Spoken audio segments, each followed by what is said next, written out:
யுதிஷ்டிரன் நினச்சா ரொம்ப சந்தோஷப்படுவானா, வியாசாச்சாரியால் சாதிக்கிற ரொம்ப சந்தோஷப்படுவார். ஆனால் ஒன்றே ஒன்று, யாராவது அவனை புகழ்ந்துட்டா கொஞ்சம் பொறாம வந்துருமா. இவராக புகழ்வார், இவருக்கு ஒரு ப்ராப்ளமும் இல்லை.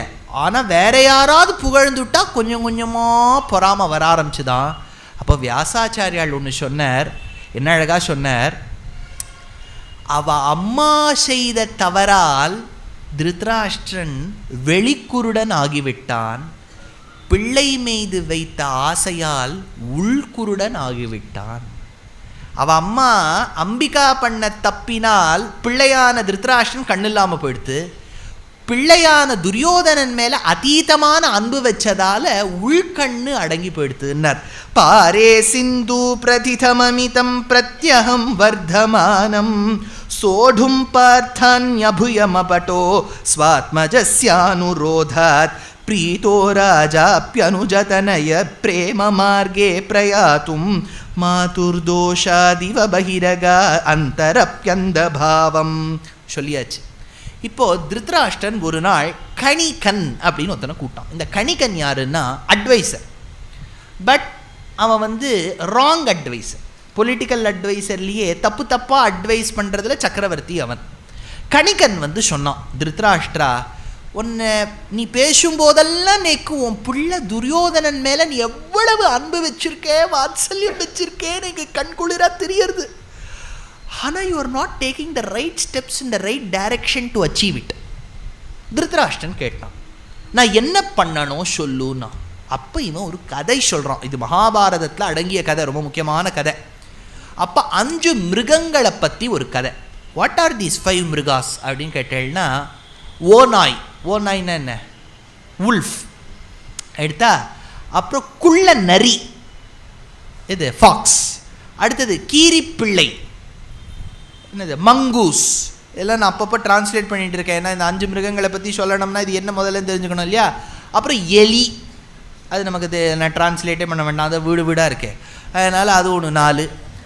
5வது, அந்த 5வது தான் சொல்கிறான், ஒரு புலி. இந்த 5 மிருகங்களை பற்றி ஒரு கதை. சார் நீங்கள் மகாபாரதம் சொல்ல வந்திருக்கா இல்லை இந்த பஞ்சதந்திரா சொல்ல வந்திருக்கா? அவன் சொல்கிற கதையை தான் நான் சொல்கிறேன், இது மகாபாரதத்தில் தான் இருக்குது. இதில் என்ன எடுத்து ஒரு நாள் இந்த 5 மிருகங்களும் சேர்ந்து எப்படியாவது ஒரு மானை கொல்லணும்னு நினச்சி. ஒரு மானுடைய மாம்சம் அவ்வளோ டேஸ்டியாக இருக்குமா. சார் நீ டேஸ்ட் பண்ணி பார்த்துருக்கீரா? அந்த பாக்கியெல்லாம் எனக்கு கிடைக்கல. ஆனால் நியூசிலாண்டில் சாப்பிடுவான்னு எனக்கு கேள்வி. ஏன்னா நியூசிலாண்டுக்கு நான் உபன்யாசத்துக்கு போகும்போது அவள் சொன்னால் இந்த ஊர் மக்களுக்கு மான் மாம்சம்னா ரொம்ப பிடிக்கும், அதுக்கு வெனிசன் அப்படின்னு பேர். அந்த வெனிசன்னா அவ்வளோ டேஸ்ட்டாக இருக்கும்னு அவள் சொல்லிக்கிறா. அது எப்படி அது ஊறுகாய் போடுவாளா, அது துவையல் பண்ணுவாளான்னு எனக்கு தெரியாது. ஏன்னா பல பேர் இது கேட்பா, சார் நீங்கள் உங்களுக்கு எப்படி சார் இதெல்லாம் தெரியாது? அவர் சொல்லியிருக்காரு, நல்லா இருக்கும்னு சொல்லியிருக்கார். அதனால் ஒரு மானை கொன்று சாப்பிட்ணும்னு இந்த 5 மிருகங்கள் நினச்சிதான். இதில் இந்த குள்ள நரி இருக்குது பாருங்க, அதுதான் இதில் ஃபுல், அதுதான் டீம் மேனேஜர். அது என்ன பண்ணி எடுத்தோ இந்த எலியை கூட்டு சொல்லித்து, மானை நம்ம ஓடி பிடிக்கிறதுங்கிறது நடக்காத காரியம். மான் துள்ளி துள்ளி துள்ளி துள்ளி ஓடும், நம்ம எங்கே பிடிக்க? அது இப்போ தூங்கிட்டு இருக்கு, புல்லை ஷாட் விட்டு தூங்கிட்டு இருக்கு. நீ போய் அது காலை நன்னா மெதுவாக கடிக்க ஆரம்பி. அதுக்கு தூக்கத்தில் அது நல்லா சொரிஞ்சு விடுற ஆப்பில் இருக்கும். அந்த காலை கடிச்சு அது நடந்தால் ஓடினா ஓட விடாமல் பண்ணுறதுக்கான காலை பண்ணிவிடும். இந்த எலி போய் கொஞ்சமாக ஷாட்டு முடிச்சுட்டு வந்த எலியை பார்த்து இந்த குள்ள நரி சொல்லித்து, நீ போய் உன்னோட சந்தியாவந்தனத்தை பண்ணிட்டு வந்துடும் அப்படின்னு. காரியங்கள்லாம் நிறைய இருக்குது, போய் பண்ணிட்டு வந்துடும் அப்படின்னு. சரி, இந்த இது குள்ள நரி சொல்லியிருக்கே, அதுதானே டீம் மேனேஜர். அதனால பாவம் இந்த எலி பாவம் காரியத்தையும் பண்ணிவிட்டு கடிச்சு வச்சுவிட்டு இப்போ சந்தியாவந்தனம் பண்ண போயிடுச்சு. அந்த சமயமாக பார்த்து வியாக்ரம் வந்தது. வியாக்ரம்னு சொன்னால் என்னன்னா புலி வந்தது. புலி வந்த உடனே இந்த குள்ள நரி சொல்லித்து, அது என்ன சொல்லித்துன்னா, புலியே உன் மேலே ஒரே எனக்கு வெக்கமாக இருக்குது, நீ இவ்வளோ பெரிய புலியாக இருந்து வேஸ்ட் பண்ணிட்டியே. இவ்வளோ பெரிய புலி உனக்கு அந்த மானை வேட்டையாட தெரியலை, அந்த எலியை நம்பி தானே நீ இருக்க அப்படின்னு நான் சொல்லலை, எலி உன்னை பார்த்து சொல்லிட்டு போயிடுத்து அப்படின்னு கொடுத்து.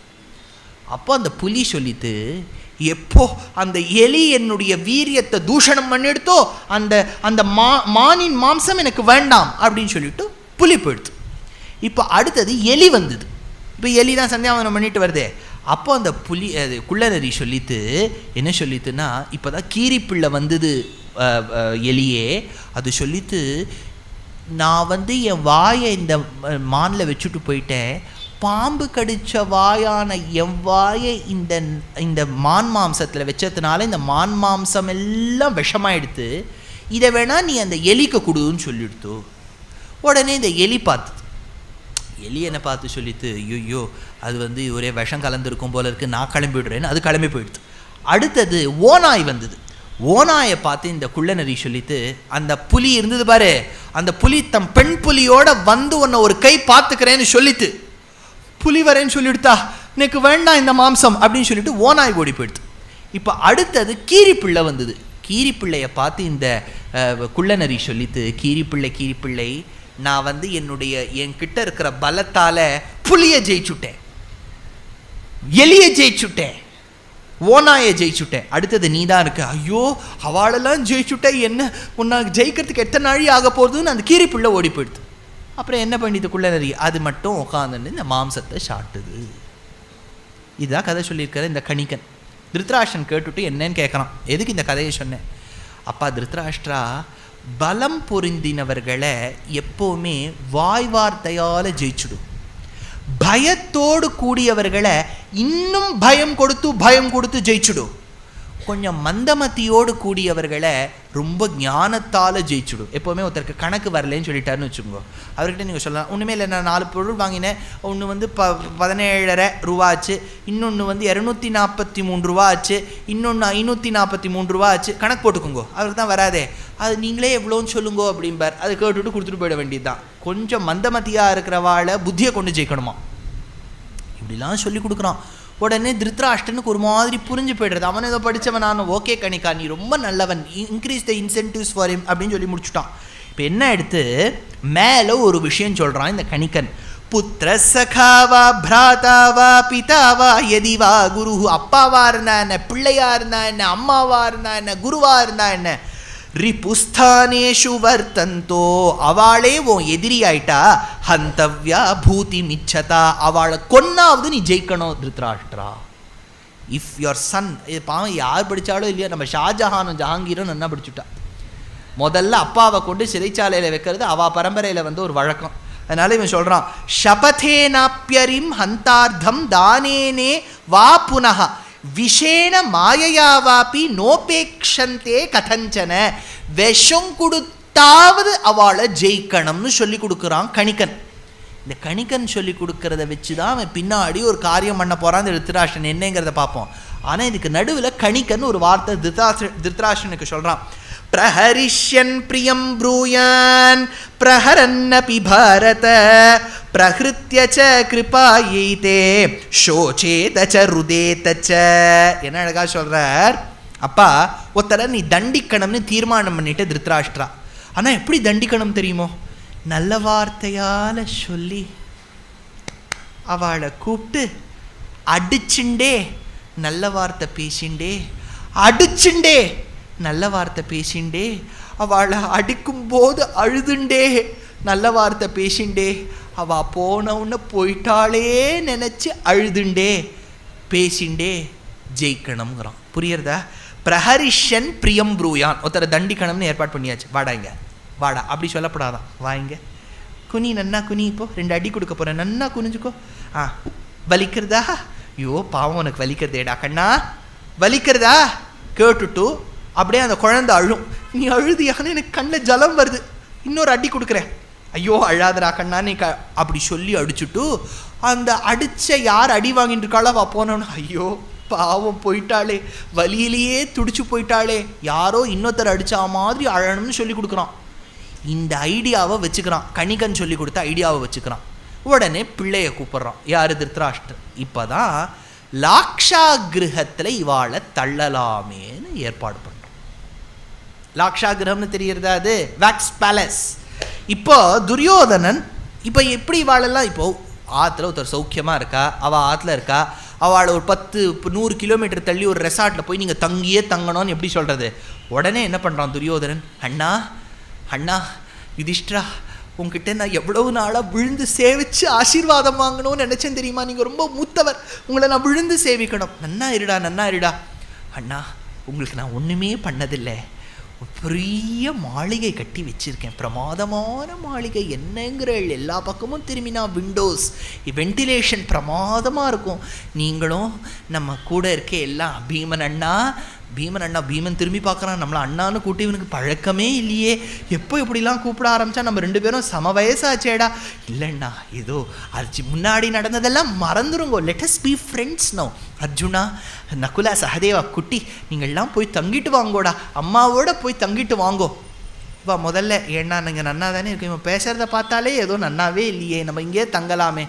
அதுக்குள்ளே துரியோதனன் என்ன பண்ணிட்டான்னா, வியாசாச்சாரியால் சொல்கிறார், ஊர் மக்களுக்கெல்லாம் ஒரு 10 பேரை திரட்டி ஒரு 10 ரூபா கொடுத்து இவாள்லாம் தெருவில் நடந்து போகும்போது அந்த லாக்ஷாகிரகம் வாரணாவரத்தத்தை பற்றி ரொம்ப வசத்தியாக பேசுங்கோ, இவாளுக்கு அங்கே தங்குற ஆசை வரும்னு சொன்ன. இவள் நடந்து போகும்போது, என்ன பிரமாதமாக இருக்கு இல்லைங்க, ரொம்ப அழகான வீடு, நம்ம போய் தங்கணுங்க அப்படிலாம் பேசுவாளாம். இப்படிலாம் சொல்கிறார் வியாசாச்சாரியால். இவாளெல்லாம் எப்படி கவரணம்னு பார்த்துட்டு திருத்ராஷ்டிரன் சொல்கிறான். ஒரு நாள் பெரியப்பா கூட்டேளா அப்படின்னு கேட்டான் யுதிஷ்டன். ஆமாம், அங்கே வாரணாவரத்தத்தில் ஒரு பெரிய உற்சவம் நடக்க போகிறது. நம்ம குழந்தை நீயும் தம்பிமார்களும் நம்ம குந்தி தேவியும் ஒன்றா போய் ரசிச்சுட்டு வந்தேன்னா, நான் பார்த்தா மாதிரி நேக்கு தான் உங்களுக்கு தெரியுமே, கண்ணு தெரியாது, நான் என் கண்ணுக்கு கண்ணாக இருந்து நீங்கள் பார்த்துட்டு வாங்கோ, பார்த்துட்டு வந்தேன்னா நான் பார்த்தா மாதிரி இருக்கும்னு சொல்லி அமிச்சானாம். தே தாத்த யதி. ட்ராமா கிங்குன்னு அவன் தான். அதனால தே தாத்த யதி கந்தவ்யம் உற்சவம் வாரணாவதே சகணாஹ சான்வயாச்சைவ விஹரத்வம் யதாமராஹ. அப்போ துரியோதனன் சொல்கிறான், புரோச்சனன் ஒரு ஆள், அந்த புரோச்சனன் தான் அந்த வீடு கட்டிய மகனியன். அவனை கூட்டு சொல்கிறான், உன்னால் என்னெல்லாம் பற்றி எரியக்கூடிய வஸ்துக்கள் இருக்கோ எல்லாத்தையும் ஒன்றா சேர்த்துக்கோ, நல்ல ஒரு லேக்கியம் மாதிரி பண்ணிக்கோ, அதை நல்லா அந்த தட்டி வீட்டு முழுக்க அடைச்சிடும், அவளை வச்சுட்டு ஒரு நாள் எரிச்சிரும். என்ன புரோச்சனா சொல்கிறான், ஷணசர்ஜரசாதீனி யானி திரவ்யாணி கானிச்சித் ஆக்னேயான் யுத சந்தீஹ தானி தத்ர பிரதாபய சர்பிஸ்தைலவசாபிஷ்ச லாக்ஷயா சாப்யனல்பயா மிருத்திகா மிஸ்ரயித்வா த்வம் லேபம் குண்டேஷு தாபய சொன்னா. அப்போ யுதிஷ்டிரன் கிளம்ப போறானாம் தன்னுடைய தம்பிமார்களோடு, தாயா இருக்கக்கூடிய குந்தியோடு. இவன் கிளம்பிக்கிறதுக்கு முன்னாடி 2-3 ஊர் மக்கள் பேசிண்டாளாம். ஐயோ பாவம், நம்ம யுதிஷ்டிரன் போறானே, எனக்கு என்னவோ இந்த துரியோதனன் அனுப்புறதே கெட்ட விஷயத்துக்காக தான் நினைச்சாளாம். ஆனால் வாயை திறக்க முடியாதே, கம்முன்னு இருக்கா. இவ கிளம்பி போகும்போது ஒரு சூக்ஷ்மமான ஒரு விஷயம், விதுரன் வரார்.